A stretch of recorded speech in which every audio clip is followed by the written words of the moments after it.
بسم الله الرحمن الرحيم. الحمد لله رب العالمين، والصلاة والسلام على أشرف الأنبياء والمرسلين نبينا محمد وعلى آله وصحبه أجمعين. أما بعد، دا الله رب العزت بتوفیق سره او داغه په رحم او کرم سره نن د سوالاتو جواباتو په دې مبارکه سلسله کې 209 یا 201 229 نمبر نشست او ناسته ده. په دې کې اولنی سوال دا یو ورور کړی دی چې یو سړی د چا د طرف نه د بل انسان د طرف نه صدقه ورکوي او هغه ژوندی دی، لکه یو سړی راورګي د خیر څه کار کې پیسې لګي چې دا زما شوي، زما د طرف نه شي، دا زما د پلار د طرف نه شي، یا دا د مور د طرف نه شي. نو موږ دا اورېدلي دي چې حدیث کې راځي چې دوه ملائک، دوه فرشتې هر سحر راکوزیږي، یو دا دعا کوي چې الله څوک چې مال لګوي د هغې په بدل کې ورله نور ورکه. هغه دویم خیري کوي چې الله څوک په مال باندې بخل کوي نه یې لګوي، دا مال وله ضایع که. سوال دا دی چې زه اوس د بل چا د طرف نه پیسې ورکړم، صدقه وکړم، نو دا دعا ما ته ده که هغه ته ده؟ او دا ډېر ښه سوال دی. زه اوس راولګم د پلار د طرف نه 50 روپۍ زما 50 د پلار شو، نو سوال دی ورور دا دی چې دا دعا د هغه دپاره شو که زما دپاره شو؟ جواب د دې مسلې اول خو دا خبره ښه صحیح حدیث کې ثابته ده، او دا حدیث په صحیح مسلم کې دی د ابو هریره رضی الله عنه. رسول صلی الله علیه وسلم وی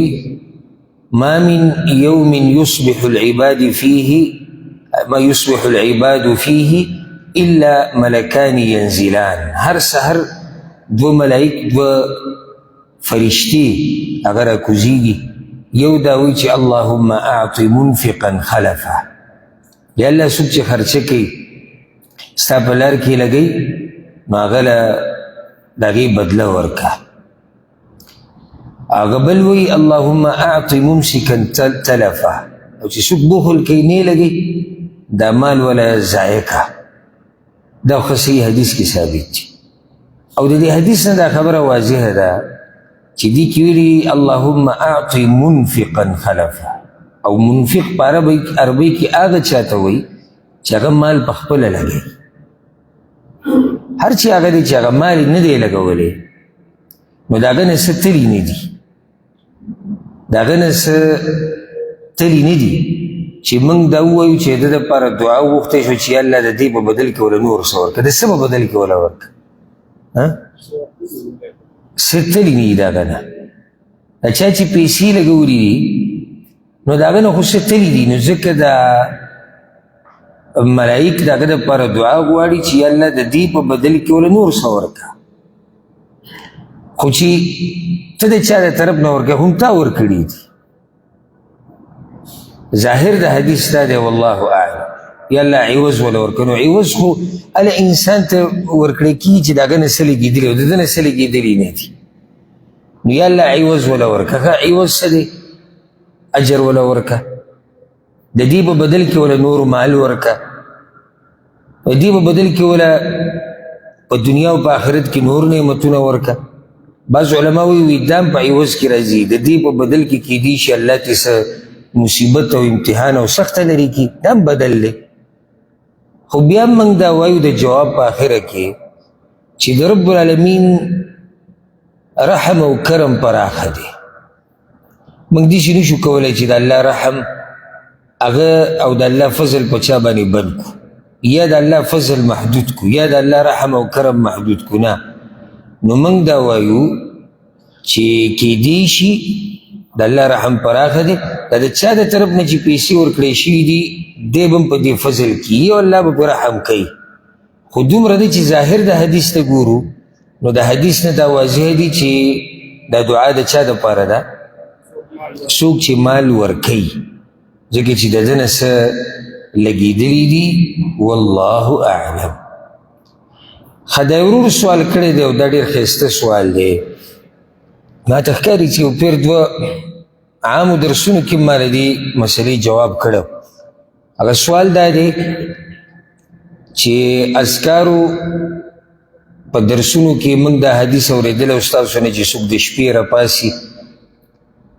او دی به یو ذکر وایي لا اله الا الله وحده لا شریک له له الملک وله الحمد وهو على كل شيء قدیر الحمد لله وسبحان الله ولا اله الا الله والله اکبر ولا حول ولا قوة الا بالله او بیا د هغې نه بعد دی دعا غواړي نو الله وله دعا قبلوي او که اودس چاردامي وکړو مونځ وکړو الله وله مونځ قبلوي دا وي دغه حدیث کې راغلي سوال دا دی چې که یو سړی د ورځې ودی او راپاسي که نه لازم به دا یا دا فضیلت د هغه چا دپاره چې د شپې په خوب کې راپاسي جواب اول خو دا حدیث ښه صحیح حدیث دی د عباده بن صامت رضی الله عنه رسول الله صلی الله علیه وسلم من تعار من الليل من تعار من الليل څوک چې راپاسېدو د شپې د حدیث کې الليل ټکی دی فقال او هغه دا ووایي دغه ذکر دی او بیا وایي چې اللهم اغفر لي یا الله ما وبخه نو الله یې بخي لوی فضیلت دی لوی فضیلت یو منټ پې ستا نه لګي والله دې بخي او بل یا داسې دي او دعا یا دعا وغواړي دا ذکر ووایي او بیا دعا وغواړي رب العالمین چې دې څه غواړي وله ورکوي ورپسې دی اودس چاردام وکړي او مونځ وکړي دا مونځ له الله قبلوي مونځ هم قبلوي دعا هم قبلوي بخښنه درته هم کوي که اوس یو سړی د ورځې ودی او راپاسي دا ډېر ښه سوال دی ډېر فایدهمند او دا هغه چا سوال دی چې دین سره شوق دی یعنې دې مسلې ته چا سوچي خو د یو سړي هله دې ته سوچ دي چې د هغه دین ته توجه وي غواړي چې ځان په دین باندې پوه کړي کېدای شي د ورځې یو سړی راپاسي او ذهن ته دا ذکر راشي وایي چې دا به د شپې کې دا د ورځې دی نو د حدیث کې خو ګوره ښه صفا راغلي من تعار من الليل څوک چې د شپې راپاسي او محدثین چې څومره هم تېر شوي دي نو هغوی په دې حدیث باندې چې کوم باب یې ښودی عنوانات یې دقه شان دي لکه امام ابن ابي شیبه رحمه الله وایي په خپل مصنف کې الرجل يتعار من الليل ما يدعو به یو سړی د شپې په خوب کې راپاسېد نو دی به کومه دعا ووایه د شپې امام بخاري په خپل کتاب کې وایي باب فضل من تعار من الليل فصلى باب دی بیان د دې مسلې کې چې یو سړی د شپې راپاسېد او لمونځ یې وکړو نو هغه هم شپه ویلې ده امام ابو داود وایي باب ما یقول اذا تعار من الليل باب دی په دې مسله کې چې یو سړی د شپې راپاسي نو دی به کوم ذکر وایي او دغه شان امام ترمذي امام ابن ماجه امام بیهقي امام بغوي امام ابن ماجه ابن حبان دې ټولو نو دې ټولو نه دا واضح کېږي چې مسله د شپې ده او دا تعار ټکی نه دی التعار په عربۍ کې نو دا هم استعمالیږي اله چې کله انسان د شپې د خوب نه راپاسي د شپې په خوب کې نو په عربۍ په لغت کې هم دا د شپې په خوب کې استعمالېږي یا دغه معنی پکې پرته او ما ته پته نشته چې اهل علمو کې که چا داسې ویلي چې دا د شپې لپاره لازم دی دا د ورځې هم کیدای شي الله اعلم ما ته دې پته نشته خو دومره ده چې د دې حدیث نه او د محدثینو د دې فعل نه او کار نه دا واضح ده چې دې نه مراد د شپې خوب دی بله خبره دا ده انسان چې راپاسي که نه دا کوم خوب کې راپاسي د شپې په خوب کې راپاسي ولې د شپې خوب اوږه دي اوس خو موږ قصه الټه کړې ده جدا مسله کې یو سړی ما ته وایي چې د ورځې راپاسم نو هغه تا د دنیا نظام الټه کړی دی سهار ته ویده شي او مازدیګر او ماښام راپاسي نو تا سره اوس موږ څه وکړو او تا قصه الټه کړې ده خو کومه طریقه چې ده او د کومې لپاره چې شپه ده ماسخوتن سړی وده شو 9 بجې وده شو ماسخوتن لمانځه نه بعد وختي وده شو 10 بجې هغه سهاره پورې ډېر ټیم دی د ورځې صرف قیلوله ده او قیلوله باره کې مونږ خبره کړې چې دا ډېر مختصر وخت ډېر مختصر په دومره مختصر وخت کې ته پکې بیا راپاسې داسې خو نشي کېدی که هغه لږ وخت به سړی پکې وده شي بس پوره لا سړی ورغلی هم نه وي پاسې هغه سترګې لږ ساعت لا پټې کړي او بیا راپاسېدی دې ته قیلوله وایي اوس د بعضو دا قیلولې دغه د دوی خپلې دي دا مو اوس قیلوله دی چې ته ماسپښین لمانځه نه بعد ویده شه او ماښام له راپاڅه دا قیلوله ده نه په کتابونو کې راغلې ده او نه چا د دې تعریف د قیلولې دا کړی قیلوله دمې ته وایي د غرمې دمه معمولي سترګې پټې کړي او بیا راپاسي دې کې څوک نه راپاسي چې راپاسي هغه د شپې راپاسي نو دا خبره هم په دې دلالت کوي چې د حدیث کې چې دا ویلی شوي دي چې څوک راپاسي د خوب نه د مراد کم خوب دی چې هغه د شپې خوب بله خبره یو بله مسلې ته به کوم د سړي ذهن ځي کله چې سړی د شپې راپاسي خوب کې که نه یو خو اوله کې سړی نه راپاسي چې راپاسي هغه به لازم د اخري برخه کې راپاسي دلته وایي چې دعا وغواړي الله یې قبلوي بخښنه وغواړي الله یې بخي هغه بل حدیث کې دا راځي چې د شپې په اخرنۍ برخه کې الله دنیا اسمان ته راکوزي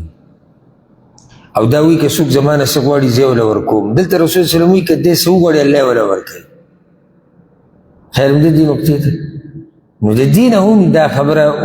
معلومیږي چې د دې خوب نه مراد هغه د شپې خوب دی اوس که څوک وایي چې نه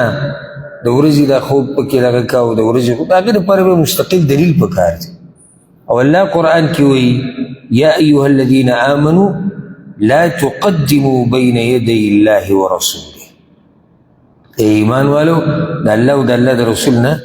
مه مخکې کېږي دا مخکې کېدي دي چې د الله رسول یې سړی د شپې راپاسي زه هم نه د شپه او ورځ هر یو ورته شامل دی څنګه هر یو ته شامل دی دین دی په دې کې ما او تا د ځان نه ټانکې نه شو لګولی دا بس دا ټکی وایي دا ډېر خطرناک خیر دی نو خیر دی نو څه شي ته وایي ته به نن وایي خیر دی بیا به سبا بل وایي خیر دی بل ورځ بل وایي خیر دی او خیر دی یو خیر دی خیر دی بیا څه له موږ ځان ستړی کوو چې وایي وحي دا ده وحي دا ده او قرآن دا ده او حدیث دا ده خو هر څه غاړې ته کېږدو چې څه کېږو خیر دی بیا خو قصه لاړه ختمه شوه یو سړی به د ماسخوتن لمونځ 5 رکعته کوي دینداره دی ډېر وایي زه د 4 بجې 5 کوم ما ورته ویم اروا 5 کوم ځای کې راغلی دا خو 4 دی بل ما ته وایي خیر دی څه کوپر خو نه کوي بس دا وایي ښه څه کوپر خو نه او بس څه وایي تا ما اورېدلې وایي د دغې نه ښه نه ده چې بهر نشه تماشه کوي بهر ډمتوب کوي دا اوس د ده څه بل شان فلسفه ده زه پرې نه یم پوه زه تا نه سوال کوم یو سړی نشه کوي او یو سړی 4 رکعته لمونځ 5 کوي دواړه ګناهګار دي که نه دي کوم یو خطرناک دی دا چې 5 کوي ولې خطرناک دی دا بل چې دی د خپل کار ته ګناه وایي هغه نشه چې کوي هغه نشې ته ګناه وایي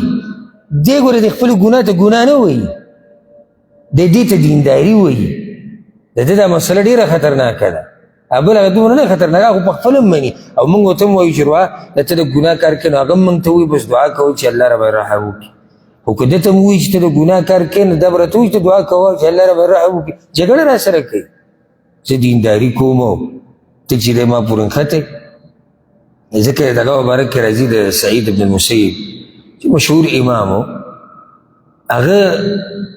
سحر مانځه نه بعد په جومات کې ناست یو کس راغی نو نفل لمونځ یې شروع کړو او سحر مانځه نه بعد نور راختو پورې نفل نه کېږي ده شروع وکړو ده ورته اواز وکړو وایي دا تا چې دا کوم کار وکړو دا غلط کار وکړو نو هغه وله ناشنا جواب ورکړو دغه جواب دا چې بعض زموږ د عوامې کې ورته وي یعنې ته څه وې چې د قیامت په ورځ به الله ما جهنم ته ګزاري د منزل راشه دې سوال ته ګوره الله به ما جهنم ته ګزاري د مانځه د لاسه خو دلته رب ته ولاړ وم که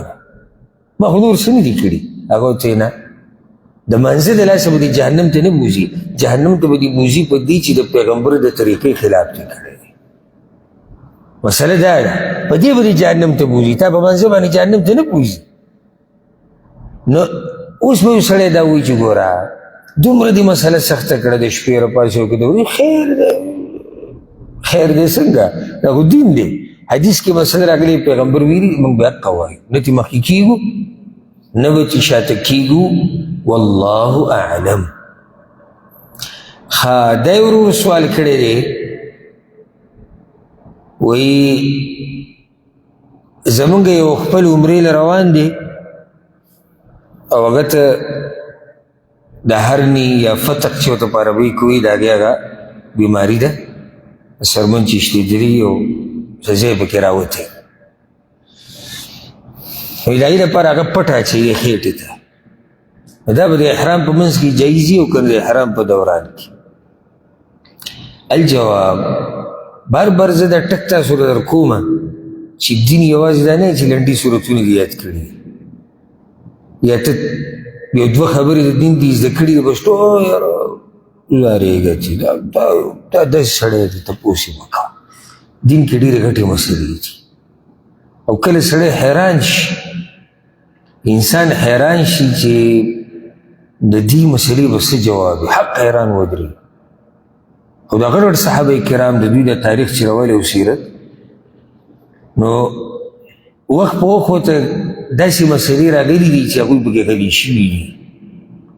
بې ټیم غوښتلی بې مشورې کړي چې هغه د علم غرونه پکې غلي کېږي نو موږ څوک یو او موږ به څه دین زده کړی موږ به څه چې دی دین هغه خلکو ته بیان کړو اوس دا مسله وګوره چې دې دې سوچتلی پټه سړی اچي خېټې ته د سپو غږ سره چې دا کم ځای چې شلېدلی دی او کم ځای کې دا کوبړی راوتی چې دا نور زیات نشي دې دپاره ډاکټر کله پټه ورکړي چې دا پټه ته اچي خو دا د احرام په دوران کې دی دا پټه ځان ته اچولی شي او که نه الجواب اولنۍ مسله که دا زنانې نو بیا خو جایز او جایز دي زنانه کې خو هېڅ اشکال نشته زنانه دپاره صرف احرام په دوران کې نقاب هغه چې سترګو ځای او دا پکې خاص دا منع دی او دویم دستانې بس نو د زنانو مسله خو اسانه ده پاتې مسله د چا ده د نارینهو ده هلته نارینه ته ویلی شوي دي چې دی به په یو اندام باندې ګنډلی شوي کپړه دا به نه استعمالوي د یو اندام دپاره او په دې مسله ځان پوه کوي زمونږ دا مطلب دی د عوامو چې هر هغه شی چې هغې کې بخۍ وي هغه به نه استعمالوي دا غلط تعریف ته چا ویلي چې بخۍ والا شی به استعمالوي نه هر هغه شی چې بخۍ پکې والی شوي او یو اندام له جوړي داسې خو په پیزار کې هم بخۍ ده نو ځکه دا خیال هم دی وایي دغه پیزار به استعمالي هغه ټقا چې کوي پرشته کېږي دا خلک هلته استعمالوي زموږ دا خصوصا دا بر صغیر والا چې راشي بل یو پیزار نه بخپو کوي یو پیزار هم نه بخپو کوي یو دقه یې بخپو کړي دغه هغه ودي رنګ پکې او شین رنګ پکې یا دوه رنګونه پکې اګورتو والا ولې وایي دې کې بخۍ نشتي او په دې نورو کې بخۍ راځي دا مسله انتهایی کمزوري ده په دې څه دلیل دی رسول صلی الله علیه وسلم خو منع کړې ده هغې کپړې نه چې بخۍ پکې والی شوي د څه لپاره یو اندام له جوړ شوي لکه پرتوب شو لستوڼی شو دا اوس داسې دغه دی چې یو اندام دپاره جوړ دی بخۍ پکې هسې بخۍ داسې خو د ګړۍ په دې بعضو پټو کې هم بخۍ راځي بیا به که موږ وایو چې بخۍ نه منع ده بیا خو دا هم منع ده نو نارینه دپاره دغه منع دي چې یو اندام دپاره خاص جوړ شي ها اوس راځو دې پټې له دا پټه چې دی سپو غږ ته اچوي دغه بیمارۍ د لاسه څومره چې ما ته پته ده نو ډاکټران دوه قسمه پټه ورکوي یو هغه پټه دی چې هغه د دغې پټې په شاني لکه سړی چې دا که خیال هم کړی حرام کې دا پټه د دې احرام نه تاوی پیسې پکې ږدي بټوه پکې ږدي یا د دې احرام د مضبوطولو لپاره داسې پټوي په داسې سټایل کې یا په داسې شکل کې په داسې صورت کې که داسې وي نو دا جایز دی انشاءالله ځکه چې نور څه د نه دي کړي خو صرف د سپو غز نه یا د خېټې نه یا د نامه نه لاندې یا په نامه له پاسه د یو پټه هغه مضبوطه کړې ده نو راجح قول دی کې دا دی کې هېڅ حرج نشته خو دویم قسم پټه چې دا هغه ما یو کس سره لیدلی و ما نه د هغې مبارک کې څه تپوس هم کړی و څه بله مسله ورته وه هغه داسې پټی چې هغه به د خېټې نه تاو کړي یا د سپو غز نه به یې تاو کړي او بیا د هغې سیسه د عورت لاندې به راتاو کړي بره به بیا وتړي لکه څنګه چې د پینټ لاندې یا د لنګ لاندې بعض خلک چې د هغه جنګې استعمالوي داسې سټایل کې پټوي خېټې نه تاو ده او بیا لاندې د عورت نه راتاو شي او بره بیا دی وتړي ورسېدی به که نه که دی نو دا ناروا ده ولې دا ناروا ده دا خو اندام دپاره شو دا خو دې شو چې یو سړی دا ووایي چې زه د احرام په دوران کې جنګې استعمالوم استعمالولی شي نشي استعمالولی خو دا هم دغه شی شو نوم پسې د پټې پروت دی هغه وایي ضرورت دی ورته کله کس ماته وایي چې ضرورت دی ورته دې نه بغیر نشي کېدی دې نه بغیر هغه نه ګرځي دړ پې راځي تکلیف یې ورته نو صحیح ده که نه موږ سره حدیث دي صحیح بخاري کې د کعب بن عجره رضی الله عنه کعب بن عجره رضی الله عنه په سر کې سپږې شي احرام په حالات کې اوس سپږې بږې شي اوس سمې سپږې تنګ کړی و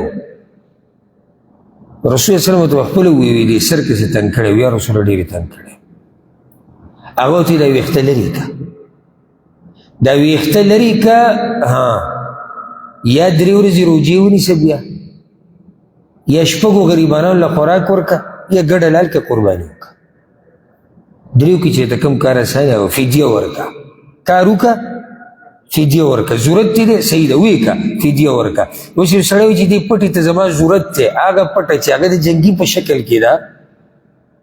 او دې نه بغیر زما ګزاره نه کېږي نو موږ ورته څه وایو د دې حدیث په رڼا کې چې دغه استعمال که او فدیه ورکه اوس فدیه زه کمه ورکم دې ته ګوره دم نه وایي عوام دم او فدیه کې فرق نه کوي خو چې هر شی وي په ده دم دی ګوره دم دې ته وایي چې لازم به ګډه لالې او د مکې په غریبانو به تقسیموي دې ته دم وایي فدیه دا ده چې 3 کارونه دي ته پکې کم یو کولی شي هغه وکړه 3 ورځې روجې نیسي ونیسه که شپږو غریبانو له خوراک ورکړې شپږو غریبانو له خوراک ورکړه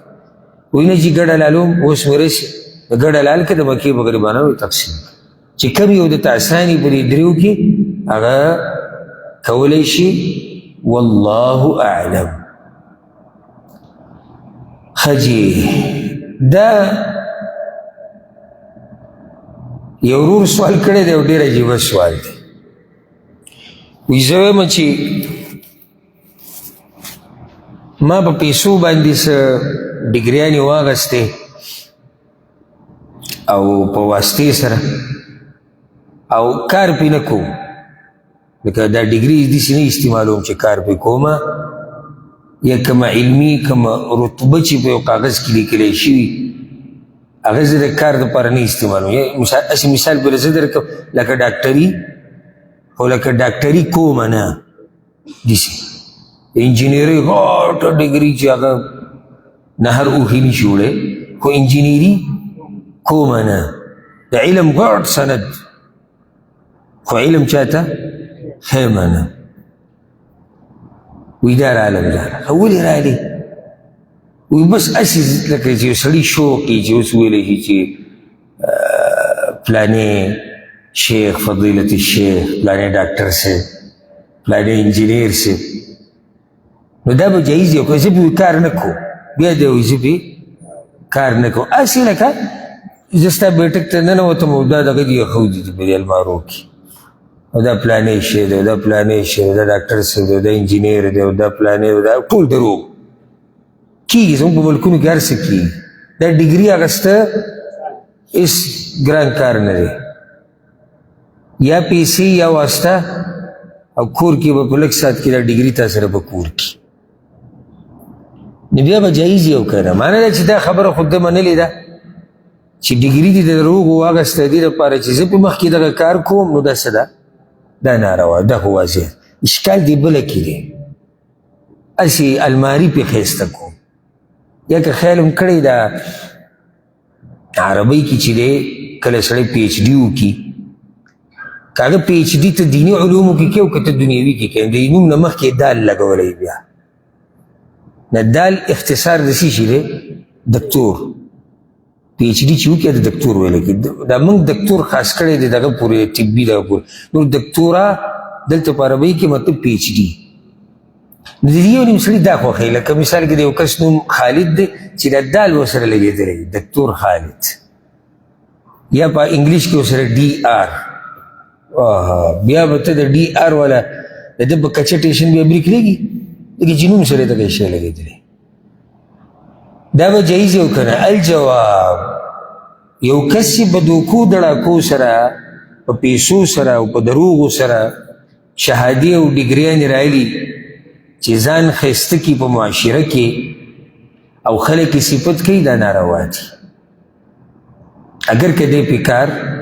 نه کوي سړی به وایي چې ولې دوه مسلې دي یو دا ده دا دروغ دي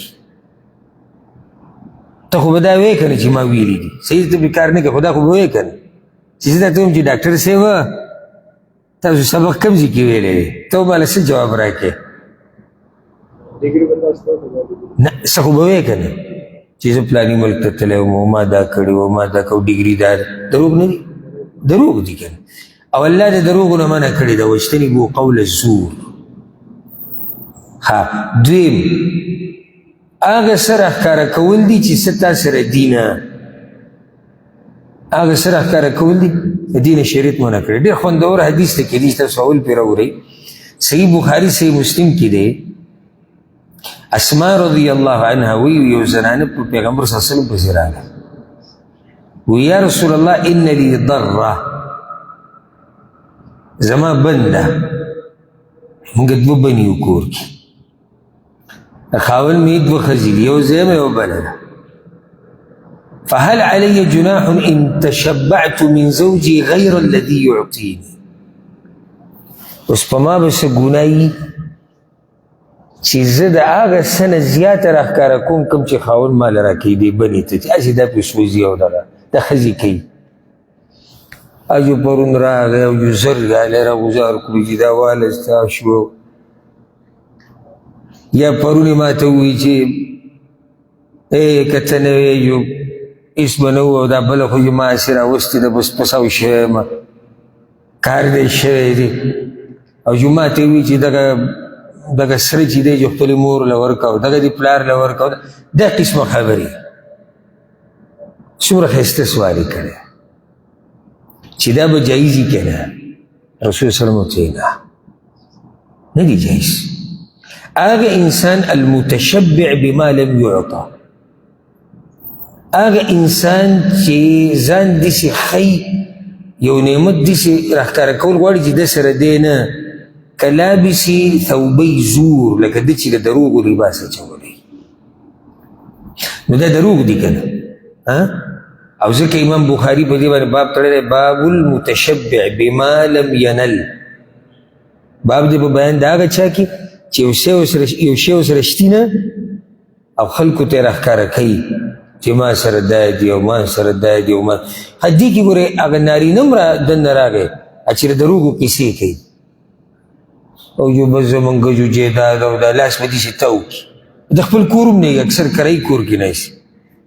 او دا داسې یو سپین کاټن اچولی توره چشمې لګولي ته به وایي چې دا څه ته څه د خان نوسی دی که په خپله خان دی که د وزیر اعلی رواره دی که خورۍ ټول دروغ د کرایي ګاډۍ به راوستی د هغې شیشې به یې تورې کړې او دا درز د غوبل به جوړي ته وایي چې الله دا وروسته چې د هغه حقیقت وګوري پیسې پسې شاټ یا کسان پسې ګرځي ګاډي والا خو لکه دې خلکو ته ښکار کوي دا پښتنو کې دا مرض شتي خفه کېږو به نه دا مرض هله په انسان کې راشي چې کله سړی مقابلې کوي لکه اوس تره زامنو کور جوړ کو نو دلته دې بل طرف ته به مقابله نو کیدای شي موږ په دې مقابلو کې به دروغ ووایو چې موږ خو به سجده کا پټه هم واغستو دې چې دا هغه ځای پورې چې بیا سجده کا صرف دې لپاره چې تر زامن په خپه کوي نو دروغ نه دي دي دروغ دي څه چې دي هغه حقیقت وایه اخوا دې خوا قیسې د دروغو خبرې دا نه دي بیانول پکار د دې نه منع راغلې ده نو دا حدیث عام دی دا حدیث عام دی دې کې دنه د ډیګریانو د شهادو خبر هم راغله مسله چې بیا د دین شي بیا خو ډېره خطرناکه شوه لکه سیده که ته دا وې چې زه ډاکټر یم طبي زه انجینیر یم زه تاجر یم ما سره دا ډیګري ده ما ساینس ویلی ما سیاست کې ډیګري کړې ما پلاني شي کې پلاني شي کړې دروغ دي حرام دي خو ما پلاني مرتبې ته رسېدلی یم په علم کې دینی علم کې دلته مسله خطرناکه چې دوه خبرې یو خو دې دروغ وي دویم ریاکاري کې خو دین مسله ده په بله ګناه کې هم واقع شو لکه اوس که ما سره الحمدلله په رښتیا ما سره ډیګرۍ نشتي ما سبق ویلی دی خو که زه دا ځای په ځای خلکو ته بیانوم موږ جدا کړي دي موږ دا کړي دي موږ دغه کړي بې ضرورته ریاکاري نه ده نو چې ورسره نشتي او لګیا دی کوي نو ریاکاري کې هم واقع شو او په دروغو کې هم واقع شو ورسېدی به که نه والله اعلم دا سوال ما ته ډېر زیات راځي او دا ډېر ښکلی سوال دی څو پیرې ما د داسې سوالونو جواب کړی دا ورور وایي چې زما نیکه دی او د هغه ډېر عمر دی 15 سل کالو ته به هغه نږدې کله مونځ کوي کله نه کوي کله مونځ کوي خو اودس چردامي نه یې کړی کله تیمم یې نه یې کړی کله په مانځه کې تشهد د اخرنۍ قاعده هم نه کوي خو یېرېږي ترې خبره ګډه وډه شي په زوره سبق وایي په زوره سبق وایي چې خطا کېږي رانه نه نو کله ورته دا پته هم نه چې دا کم مونځ دی کم نه دی څو رکاته دی څو نه کله ناکله تشي میچازي چې دقې شان لاړې شي نو که په کپړو باندې ولګي که اودس چاردام کوي نو ځان نشي صفا کولی لازم ورسره بل کسي الغرض دا قسمه مسلې درته دي کله عقل کار شروع کړي کله نه کوي د دې د مانځه به څه مسله وي اول خو دا خبره یاده کوي ګوره جواب د دې مسلې دا دی چې څو پورې عقلي مونځ لازم دی چې څو پورې عقلي مونځ لازم دی په ولاړه نشي په ناسته نشي په اړخ نشي په ملاسته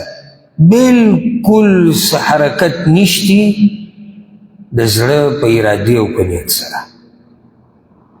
خو مونځ نه معاف کېږي اول خو دا مسله یاده کړه نو موږ وایو که د ده دا نیکه چې دی کله چې د ده عقلي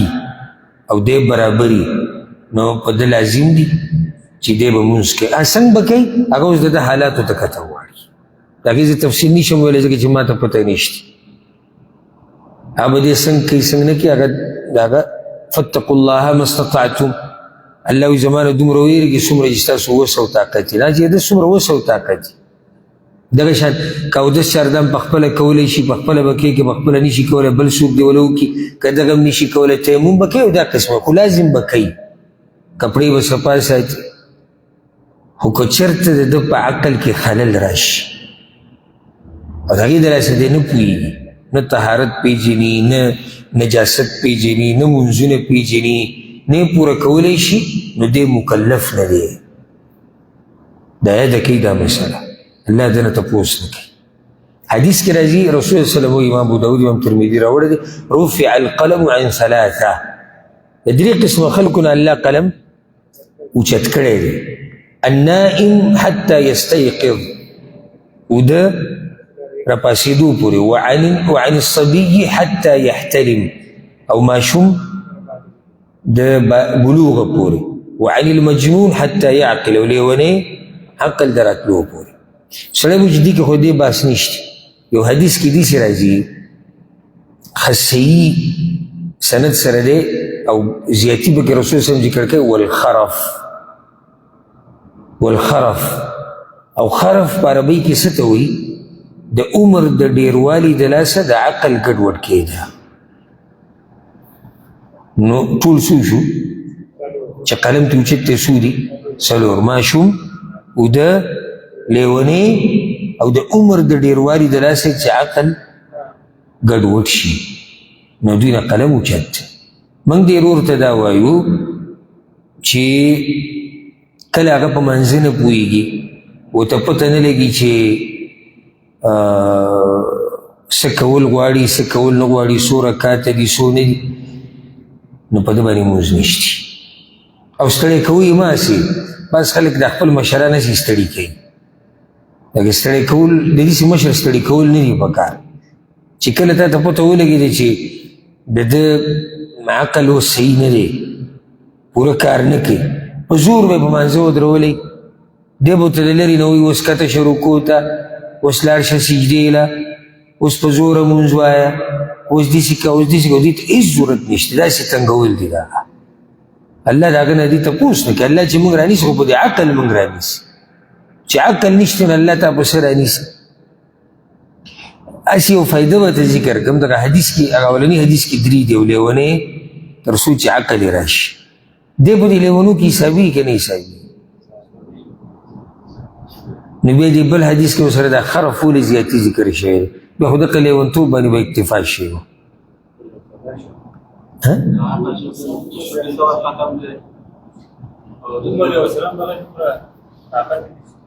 نه د دې ښایسته جواب دا دی که موږ ورته لیونتوب ووایو نو د لیونتوب علاج کېږي او دغه مرحله چې انسان پکې خرف ته ورسي او عقل کار پرېږدي او کله له خبره لاړ شي کله راشي د دې علاج نه کېږي اوس پوه رسېدې که نه ته ډاکټر له خپل مشر بوځه چې ډېر ومري ډاکټر صاحب ویل د دماغ کله کار پرېږدي او کله کوي د دې اوس علاج واپس د ده دماغ صحیح کېږي داسې مرحلې ته رسېدلی دی چې اخوا پکې څه نه کېږي الله دې موږ وساتي او دا موږ ټولو ته دا حالات پراته دي کېدی شي چې دا امتحان راشي نو ځکه اوس ژوند د عجزۍ تېروه چې کله داسې مرحلې ته ورسېدي چې بیا پکې کمزوری شوي نو عزت او ورسه به دې برقراري او رسول وسلم به پناه غوښته الله ته به وي الله ما د ارذل العمر نه وساته ارذل العمر چې هغه انسان پکې ذلیلی شي عقل یې کار پرېږدي خلک ترې تنګ شي که خیال هم کړی دا بعض مشران بیا غریبان په لارو کوڅو کې ګرځي هغه عقل یې ختم شوی نو څوک ورته یو سو وي څوک ورته بل سو د داسې ژوند نه دې الله موږ وساتي خو یو مسله دا ما ډېرو کتابونو کې دا خبره کتلی ده او د سلف صالحینو آثار مې کتلي دي چې د کوم سړي په سینه کې قرآن پروت وي رب العالمین یې دغه مرحله کې روغ ساتي نو د عقل هغه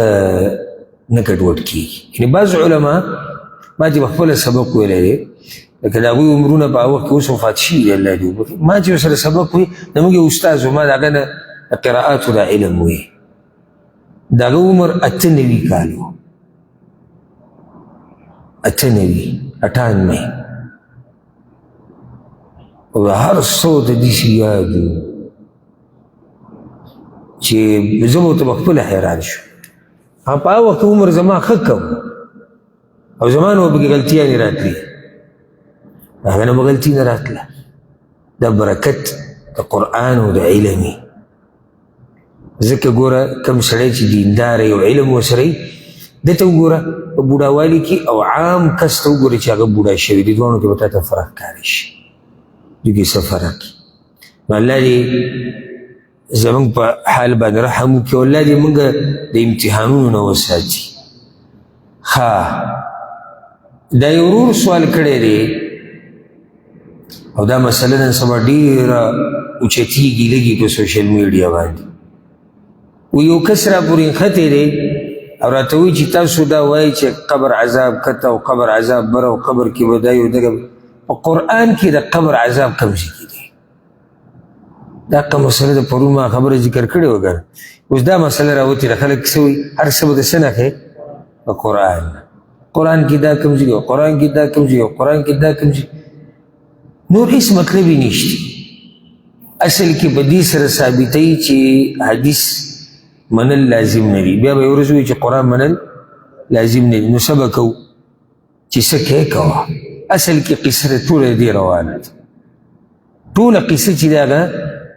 هغه د دې روانه ده ښه دی وایي چې د قبر عذاب په قرآن کې ذکر راغلی دی دا شتي چېرته او که یي نو ویې ښایه راته او دویمه دا موږ چې د ایمان کوم ارکان یادو چې د ایمان شپږ ارکان دي نو په دې کې هم د قبر د عذاب تذکره نشته الجواب یو ځای نه ډېر شی ځایونه به ته د قرآن نه وښیم چې په هغې کې د قبر د عذاب بحث دی یو کس ما ته وایي ما ته خو نه دي معلومه او کوم ځای کې دا خو ستا د علم کمی دی هغه چا نه چې ته دا مسلې اورې د چا چې بیانونه اورې خو د هغه د علم کمی دی مسله خو شتي بلکې په دې باندې بعضو علماو مستقل لیکل کړي دي لکه امام سفاریني رحمه الله د هغه یو کتاب دی لوامع الانوار البهیه هغه پکې راجمع کړي دي هغه دلایل د قرآن نه چې په هغې سره ثابتېږي د قبر عذاب خو داسې صریح نه دی راغلی لکه صریح بلکل واضحه لکه څنګه چې حدیثونو کې دي سړی به وایي چې بلکل صفا الله ولې نه وي تا ته به هر شی الله داسې صفا بیانوي د قرآن نه به اخر به څه جوړ شي لکه ته یو کس ته ووایي یاره چرس حرام دی ولې چرس وبه شته قرآن کې چرسو تذکره شته قرآن کې افیم حرام دی شتي بس آیس حرام دی قرآن او حدیث کوم ذکر راغلی چې آیس حرام دی ته ورته بیا خاندي را خاندي نو شکي کېږي او په خپل دین کې نه په قرآن کې اصول بیانېږي بیا هغې لاندې ډېرې مسلې راځي اوس قرآن کې دا دي چې نشه حرام بس ختم دی ما ته وایي نو هغه پلانۍ نشه هغه پلانۍ نشه قرآن کې داسې واضحه څنګه چې حدیثونو کې د قبر د عذاب تفصیل راغلی دی داسې نشته خو اشاره ورته شوې ده ولې داسې نه کېده الجواب یو ده الله رب العزت موږ ته ویلي دي پیغمبر ته وایي وانزل الله علیک الکتاب والحکمه الله په تا باندې قرآن نازل کړی دی او حدیثونه نازل کړي دي صحیح شو او د دې پیغمبر کار څه دی ویعلمهم الکتاب والحکمه دی به خلکو ته قرآن ښیي او حدیث به ښیي خو صحیح شو که دا د پیغمبر دا خبرې هم داسې دي لکه ته چې د الله خبره منې پیغمبر د ځان نه ویلی چې قبر کې عذاب دی هغه رسول وسلم چې یو پیر په قچر باندې سورو او په قبرونو باندې تیر شو او نږدې د قچر دومره ټوپ و نږدې و چې رسول وسلم د هغې نه راولېدلی صحابه کرام هم حیران شو وی رسول وسلم وی دا قبرونه چا دي وی د یهودو دي وی عذاب پرې دی هغه اواز وی د قچر واوري ځکه د عذاب د چغې د انسان هر څه اوري سوای د پیریانو او انسانانو اوس د چا پیغمبر ته وایي چې دې ځای کې عذاب دی الله ورته ووایي د ځان نه خو نشو خبرېدی د ځان نه هغه څنګه وایي چې دې قبر کې د عذاب راغلی هغه دوو قبرونو باندې چې تېر شو وایي په دوی عذاب دی بیا هغه وجه هم ذکر کړی دی یو به چغلخوري کوله او بل به د میچازو د دارو نه ځان نه ساتو ده ته څنګه پته ولګېده الله ورته ووایي که پیغمبر چې د قبر د عذاب تفصیل بیان کړی دی چا ورته ویلي خو الله ورته ویلي اوس رسول سلم وایي انسان چې قبر کې کېښودی شي په ده پسې دوه ملایک راشي دا خبره قرآن کې نشته داسې تفصیلا بیا د ده نه تپوس کوي رب دې څوک دی دین پیغمبر باره کې بیا دې دته دا ووایي بیا دته دا ووایي بیا دته دا ووایي پیغمبر په خپله چې ته قبر کې دننه سجدلي تلی او راغلی و بیا خو دنیا کې لا دا خبرې ورته چا کړي دي دا ورته الله کړي چې یو ده دویمه اوس قرآن کې دا شتي که نه او تفصیلي جواب قرآن کې د برزخ د ژوند تذکره شتي او دا چې په قبر کې عذاب هم دی او په قبر کې نعمتونه هم دي دا خبره په قرآن کې راغلې ده یو څو ځایونه درته ښیم چې ستا زړه به بلکل مطمئن او په دې سره به دې سوال دا جواب دا پوره هم شي او دا نشیس به ختم کړو. خو دا ډېره اهمه مسله ده. الله قرآن کوي په سورة الانعام کې ولو ترى اذ الظالمون في غمرات الموت. ای پیغمبر که ته وینې ظالمان په زنکدن د مرګ کې. صحیح شو. والملائکة باسطو ایدیهم، ملائک هغه فرشتې چې کوم د مرګ دي هغوی ورته لاسونه خواره کړي، ورته وایي اخرجوا انفسکم، راوباسئ دا ساګانې، الیوم تجزون عذاب الهون، نن به تاسو ته عذاب میلاویږي، خو داسې عذاب چې تاسو به ذلیله کوي. زما دې خبرې ته غوږ کښېږدئ. کله به تاسو ته عذاب میلاویږي؟ الیوم. کله به عذاب میلاویږي؟ نن. که نه ویلې قیامت کې نو دا نن کوم عذاب دی؟ قبر کې نه دی؟ برزخ کې نه دی؟ یعنې نن بل کوم ځای کې عذاب دی؟ الیوم تجزون عذاب الهون، نن به تاسو ته عذاب میلاوي. دا خبره قرآن کې ده. نن به تاسو ته عذاب میلاوي. نو لا قیامت به نن راځي؟ دوی به جهنم ته ځي بیا به ورته عذاب میلاویږي؟ قیامت به کله راځي کله نه راځي، علم خو د الله سره دی. الله وی هر ظالم ته دا ویلی کېږي، که پوخا مړلی او که هغه به مري، خو ورته ویلی کېږي داسې چې نن به تا ته عذاب میلاویږي او تا به ذلیله کوو. دا به کوم ځای کې؟ دکه د برزخ ژوند دی که د قبر عذاب دی که. که چرته داسې وی چې مطلب د دې عذاب نه هغه عذاب دی کوم چې په آخرت کې میلاویږي، نو بیا دا الیوم په عربۍ کې څه ته وایي؟ په عربۍ خو تاسو هم پوهېږئ. الیوم نن ورځ. ځکه چې په دې یو دلیل باندې انسان مطمئن کېدی شي چې په زړه کې څه نه وي او په الله او د الله په کلام یقین. دویم دلیل والا الله د فرعونیانو مبارک وایي النار يعرضون عليها غدوا وعشيا. فرعونیان سحر ماښام الله رب العزت نور ته عفوا اور ته مخامخ کوي او پای کې سیزي سحر ماښام. ويوم تقوم الساعه دې ته غوږ کېږدي. او کله چې قیامت قایم شي ادخلوا آل فرعون اشد العذاب، الله به بیا وایي چې اوس هغه سخت عذاب له بوځئ. نو دا د اوسه پورې کوم عذاب و؟ د قبر عذاب نو؟ الله وی فرعونیان اوس هم اوس فرعونیان سحر ماښام الله یې مخامخ کوي عذاب ته. دا کوم عذاب دی؟ قیامت خو لا نه راغلی چې موږ وایو چې جهنم دی، چې دوی جهنم ته ورغلي دي. هغه جهنم ته خو لا نه دي تللي دي. نو دا عذاب د څه دی؟ دا د قبر دی.